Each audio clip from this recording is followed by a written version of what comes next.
in letto veramente, ieri in letto e vedo come un'ombra. E dopo ho detto, Madonna, ma questa è una persona? E ho detto, se vede che è venuto dentro mio figlio. E io lo chiamo, Franco, Franco, Franco, che ho fatto così e si sparì. Racconta così dall'alto dei suoi 91 anni il tentativo di furto subito ieri sera. Siamo in via Martini a Fiera e il risultato è questo, una finestra esterna rotta e quella interna forzata in più punti. Ma non è stata l'unica abitazione violata sempre ieri sera e sempre sulla stessa via.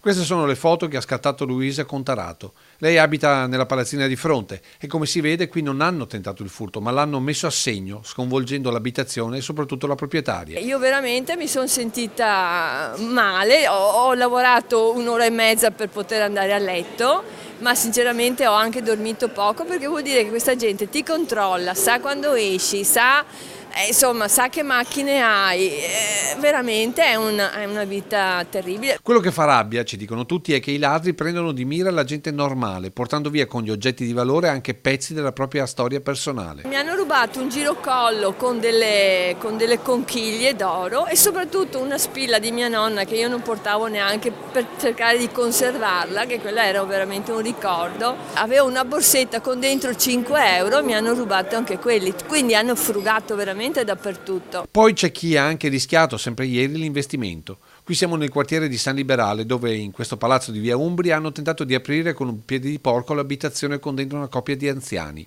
In questo caso però i ladri sono stati sorpresi dai condomini che li hanno messi in fuga, rischiando l'investimento quando i due malviventi sono saliti in auto partendo a tutta velocità. In tutti i casi l'orario è sempre lo stesso, da quando si passa all'ora legale dalle 18 alle 21. E se c'è un lato positivo in queste storie è la solidarietà dei vicini, i primi ad esempio ad accorrere da nonna Maria. Abbiamo instaurato, credo, un buon rapporto, una buona armonia che ci permette non solo di andare d'accordo ma anche di poter aiutarci l'uno con l'altro. Ma nonostante questo, per nonna Maria le sere non saranno più le stesse. Queste robe che te fa pensare, te cosa, non so neanche a me.